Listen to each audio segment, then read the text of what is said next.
right, we've got major breaking news right now. CNN has just learned of this report initially through Twitter.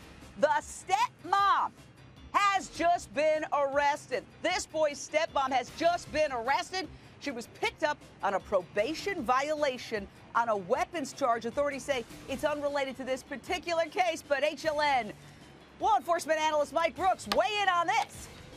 Well, you know, maybe that's a good reason why she didn't want to take a polygraph, Jane, and that's why she refused. But you know what's interesting? Now they've got her, so now they have her in custody. So she's basically a captive audience that probably is going to face a little bit more questioning on exactly what happened. Because, Jane, when the father came on Nancy's show last night, he left the house. He came to the show. The stepmom was still there. Law enforcement came in and served that search warrant and found the little boy. So I still want to know what kind of information they had that led them to the apartment with that search warrant, and the stepmom was there. So I guarantee you she knows more than what we're hearing and what she's saying to police. But now she's under arrest, so I'm sure they'll be speaking to her a little bit longer unless she lawyers up. Okay, again, breaking news. We are just learning through CNN, which first heard of this through Twitter, that the stepmom has been arrested, picked up on a probation violation related to a weapons charge.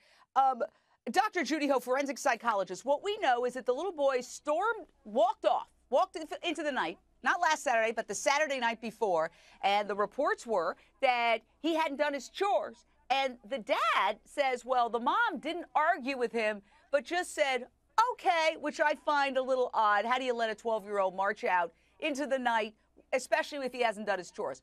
You know, my question, obviously, was there an argument? Was there an argument? And did mom say, stepmom, I'll show you. You think you're going to walk out on Saturday night without doing your chores? I got something else again. That's right, Jane. There are so many holes in this story, and at minimum, I think the child abuse allegation has to be really seriously looked into. There's no way that this has unfolded the way that the parents are reporting.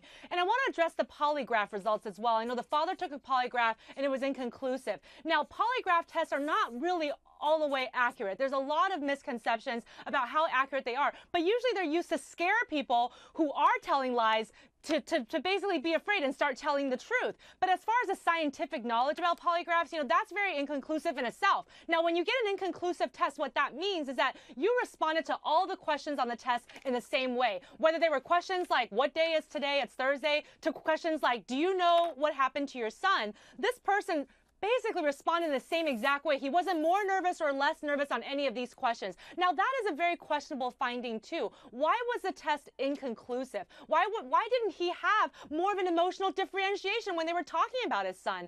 And so that suggests that there's something really eerie going on, something very suspicious about what the father knew and what he was trying to hide. If he didn't do his chores, is it possible that there was an argument? Well, there's according to the attorney, the family's attorney, there had been apparently been some tension about the boy was apparently upset about some discussions that he might be he could face potentially going to a military academy. The family was talking about moving out of the city into one of the suburbs, maybe sending him to school there. If he didn't do well in school, he might have to go to a military academy, and apparently he was upset about that. That's according to the attorney. So I don't know if that played into that, but that's something that they mentioned. And one other thing, what about this PVC pipe? We've been trying to get a picture of PVC pipe. I think most of us know what it is. It's white pipe that they use for plumbing purposes. What's the story with the PVC pipe that cops found? Where did they find it, and why do they think it's a piece of evidence? Well, they haven't said they haven't said where they found it. They just said it's at a different location. There was some blood that was found on some clothing and the trunk of the dad's car, but it's not clear that was. They were still waiting on test results to determine where that came from. We've heard some different things about what the pipe might have been used for. Like what? But yeah, they're clear about it was part of the investigation. There have been some reports that maybe he had used it to discipline the boy